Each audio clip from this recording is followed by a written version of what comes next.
7 নম্বর অঙ্কে চলে যাব। 7 নম্বর কোশ্চেনে দেওয়া আছে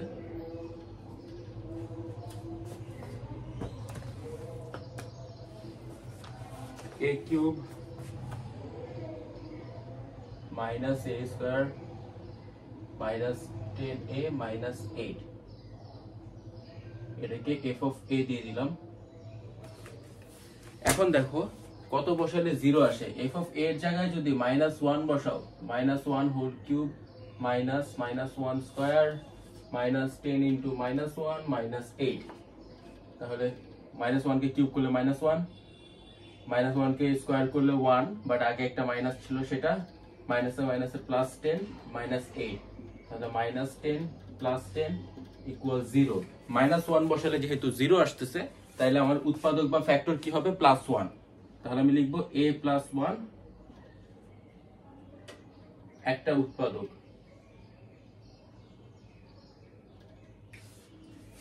ওকে, তো এবার সমীকরণটা লিখি, ওটার মধ্যে আবার আগের মতো কাজ করতে হবে।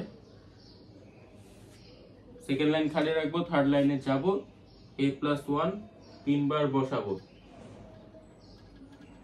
ওকে, এবার দেখো a কিউব বানানোর জন্য কত গুণ করব? a স্কয়ার গুণ করব। a স্কয়ার গুণ করলাম, a cube plus a square হলো। উপরে ছিল মাইনাস a স্কয়ার আর এখানে হচ্ছে প্লাস a স্কয়ার, তার মানে -2a স্কয়ার একটা লাগবে। -2a স্কয়ার দেওয়ার জন্য -2a গুণ করব। -2a যদি এটার সাথে গুণ করি -2a স্কয়ার, -2 এটা আবার +1 এর সাথে গুণ হলে -2a। উপরে ছিল, এটার হিসাব তো ক্লোজ। এবার উপরে ছিল -10a, এখন আমি বানাইছি কত? -2a, লাগবে কত? আরো -8a। তাহলে এই এর সাথে কত গুণ করব? একটা -8 গুণ করব। তাহলে এটা মিলে -8a -8, উপরের সাথে নিচেটা মিলায় দেখো পুরো লাইনটা হুবহু মিলে গেছে। এবার আমরা a প্লাস 1টা কমন নিব, a প্লাস 1 কমন নিলে a স্কয়ার -2a -8 থাকে। যে এটা আর মিডল টার্ম করা যায় কিনা।